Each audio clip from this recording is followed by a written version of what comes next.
BYD. Now, if those three letters don't immediately strike a chord with you, that's okay, we don't blame you. They stand for Build Your Dreams, and it's a Chinese brand, and their presence in India has been, let's just say, limited so far. But what if I told you that last year, for a little while, they sold more electric cars than Tesla? And if you combine EVs and PHEVs, they're number one in the world. But never mind all that. Let's talk about India again, because progress for BYD has been a little bit slow. Their first product, the E6, was a rather forgettable electric MPV that until recently you could only buy as a taxi. The second product, the Atto 3, was far more capable, but because of the way it was priced, it sort of got lost in a segment of very popular crossover EVs. But this is a little bit different. It's called the Seal. It's their third product. I've been out with the car for a little while already, and I can already tell that this might just be the one to seal the deal for BYD here in India.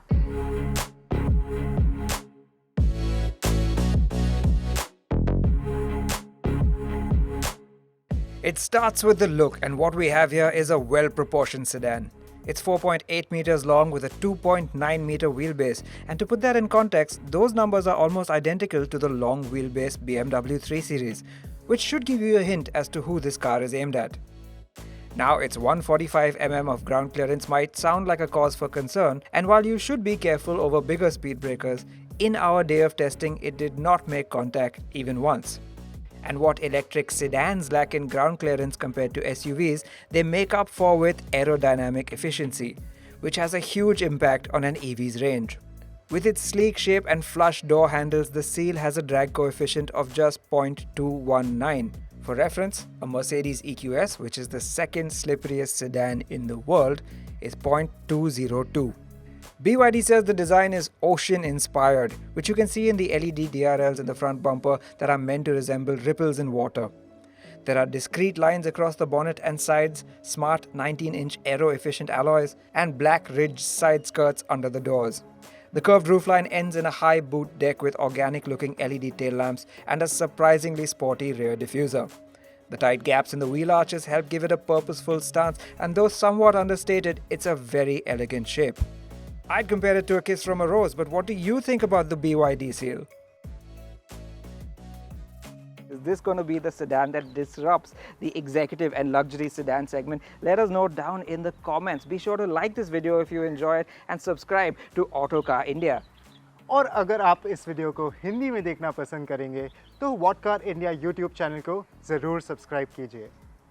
Now let's hop inside because there's a lot to talk about in there. Now you might remember the last two BYD interiors. The E6 was a bit bare bones, then came the Atto 3, which was way over the top, which was rather polarizing. But with the Seal, they seem to have toned it down just the right amount. It's got some flair, but it's also quite understated, and I think that's exactly what luxury car buyers generally look for. But more than any of that, the quality in here is really superb, I have to say. There's soft touch materials just about everywhere. Even the dash top is leather with contrast stitching. There's high quality plastics and this nice metallic feel on the dash, and even some suede and Alcantara like material here on the dashboard. Then there are the seats. They're big, thickly bolstered and very comfortable, although I'm not quite sure about the lumbar support, which feels a bit too much at times. The steering wheel is nice with lots of controls on it for just about everything, and I have to say even the switchgear operates with a lovely damped feel. It feels like a proper luxury car, dare I say better than some luxury cars out there today. You know who you are. The design also is quite thoughtful. There's a big storage space down there with your USB ports, while up here you have two wireless charging pads, a nice small console here with buttons and controls, and even roller knobs for the modes and the volume, and a little knob here, crystalline, for the drive selection. Two cup holders down here, one of which is adjustable for height, that's really neat, and a big cubby hole back here to store a lot of stuff. Then there are the interfaces. Yes, they moved up to a bigger, I think 10.25-inch screen here. That's much bigger and nicer and full of more information than what you got in the Atto 3. And yes, the big stuff is up front and center. Charge and range remaining, what you really want to see in an EV. There's also a heads-up display that has quite a lot of info in it. And then, of course, there is this big screen. I believe it's about 15 inches. And, of course, the BYD party piece trick. you're able to alternate between portrait and landscape modes. You know what they say, right? You're never going to survive unless you get a little crazy. So all things considered, this is really an impressive interior, and frankly, a lot of other car makers could learn a thing or two from this. There are also a couple of things this car seems to have learned from other cars, and not all of them are good. For one, while it's nice to see some physical buttons, there are still too many functions operated exclusively from the touchscreen. The most egregious are the HVAC controls, which also includes the seat heating and cooling. What's more, like in the Porsche Taycan, adjusting the AC vents is also via the touchscreen. But there's a fun way around this in the swing function, which makes the airflow constantly move around. We have to talk a bit more about that screen too, because rotating gimmick and AC controls aside, it is an impressive piece of hardware. Responsive, high resolution, slick of animation, and with a well thought out UI, it feels like a modern gadget and not an aftermarket afterthought. Special mention must go to the 360-degree camera display, which is crisp and can also be activated while on the move. With that, let's have a look at the features list because it is long. On the safety front, you get 9 airbags and a full radar and camera-based ADAS suite with level 2 autonomous driving. But despite how many gizmos there are up front, what's arguably more impressive is the back seat. Now just look at the amount of space they've managed to free up here in the back of the BYD Seal. I'm just under 5'8", that's set to my position, and just look at the amount of headroom there is, and really the knee room is what sells it for me. Yeah, you're sat quite low to the floor because of the battery pack underneath, but it's a flat floor, and this Squab has so much thigh support that you don't really mind. I will concede though that foot room under that seat is a little bit tight.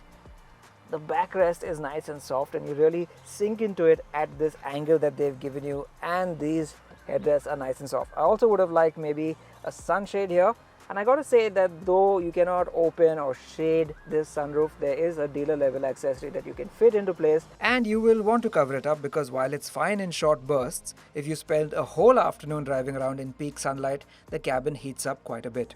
Down there you also get a USB Type A and a Type C port, and of course your AC vents, though no climate control back here. A thoughtful couple of pockets back here for your things, and really this is a great back seat to be in, and I think the chauffeur driven will appreciate that. This being a born electric EV, there's a 50-litre frunk, and at the rear you'll find a reasonable 400-litre boot, but unfortunately there's no spare tyre, and all you get is a puncture repair kit. Before we get moving, a quick word on the batteries and charging.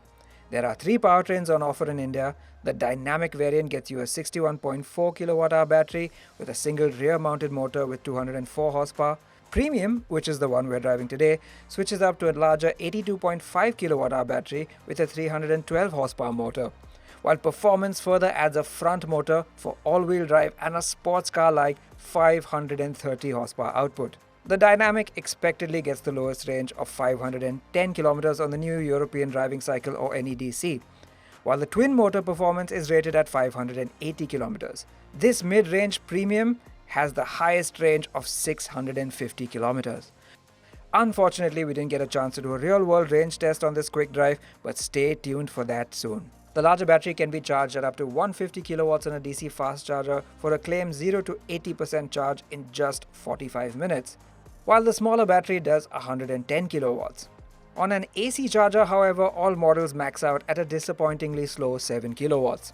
A mention has to go to BYD's Blade Cell LFP battery pack, which in the Seal is integrated into the chassis for greater safety and rigidity. So just what does this feel like out on the road?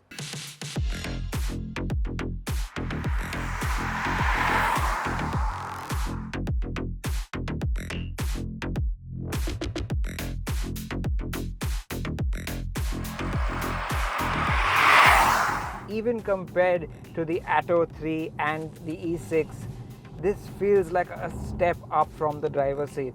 Now I've already gone through all the interior look and feel changes, but even the control weights are just so nice. Now by that I mean the weight of the steering. It's nice and hefty, heavy but not too heavy, and it doesn't feel wildly quick or any such thing, but it's got a nice luxurious weight to it that makes you feel reassured. It's a similar story with the stalks and the buttons and the switchgear in general. It all operates with such a nice damped feel, and that's the kind of stuff you would only get in a luxury car. You don't find it in mainstream brands generally. What's also really nice is the screen. I personally haven't seen Android Auto fill up a screen this way before, but even if you use the default interface, it's just so crisp and neatly laid out and really responsive and fast to your fingertips. I really like that about this screen. The driving position too, it's actually quite sporty, which gives you impetus to push this harder, and you might want to push this harder because of the performance it has on tap. Yeah, this might not be the full-on twin motor 530 horsepower version, but this rear wheel drive 312 horsepower version, it's no slouch. In any mode, including eco mode, put your foot down and there's this nice surge of torque as you're sent forward. And the good news is it's not that neck snapping jolt that we were used to from the first generation of EVs. No, this is matured, it's nice and linear, it flows in. It feels quite natural if you're used to an ICE car, and that's really saying something. Don't think, however, that this has made it slow. You still get that EV typical punch in the guts, and though we didn't get a chance to do the full Autocar performance test, the car's own onboard telemetry showed us a 0 to 100 kph time of 5.9 seconds. That's exactly how much BYD claims. In fact, I'd go as far as saying that acceleration can be strong in all the modes, and the real difference between eco, normal and sport modes is actually the deceleration that comes in the form of regenerative braking. In eco mode, when you lift off the accelerator, it really pulls back and gives you a lot of regen. But even once you're done gunning it and you just want to get to the office in calm serenity, this car can do that too. It's got a nice creep mode that pulls you off the line gently from a set of traffic lights. And if you're gentle with the accelerator pedal, it will respond in kind. This really feels like they have gotten the battery and the motors, the whole electric powertrain package just right. They figured it out, BYD. You know what they say, when you're a maker of batteries, that's more than half the battle won, and BYD is possibly the #1 battery maker in the world right now. But let's get on to other things that matter to premium or luxury car buyers. Things like refinement and ride quality. And this car does that too. To get the one negative out of the way right at the start, I will say that these 19-inch wheels that come with the larger battery car, they do tend to thunk on bumps, and that's not too good. But apart from that, ride quality is just superb. It's got that nice European air of slight firmness but overall comfort, great absorption, superb stability at high speed, and that's something that's aided by this hefty steering as well. It just gives you a lot of confidence, and it also isolates you quite well from the road outside. I don't know if you can hear it right now, and I hope that you can't, because I'm going over expansion joints on a flyover and they're barely registering inside the cabin. As for the handling, we didn't get a chance to take it to our favorite handling roads, but what I can tell you from our drive today is that it does have a nice taut rear wheel drive setup that goes well with the steering once again. It's not the quickest steering, but it's still pretty sharp and accurate.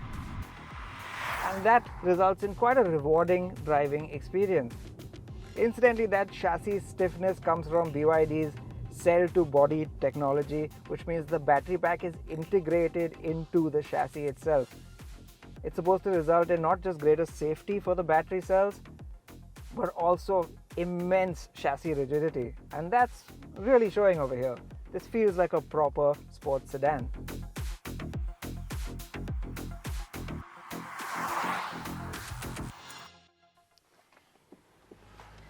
And then we get to the price.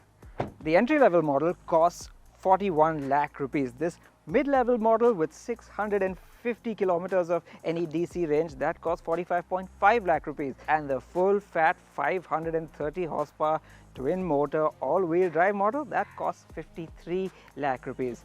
At that price, it doesn't really have any direct rivals. I suppose the Ioniq 5 from Hyundai, but that's a crossover. And that's also a CKD, which means it's locally assembled. This is a fully imported CBU that pays full tax and duties. Remember, Tesla hasn't yet entered India because it says the duties are too high. And what a product it is! You see, the E6 was an okay product, the Atto was a far improved product, but this just feels like a great product all round. It's really well built. It's impressive from the driver's seat as well as from the back seat. Now, if BYD really wants to fly like an eagle here in India, I suggest they put their foot on the accelerator with the Seal, because this is a sedan that's really got a whole lot going on.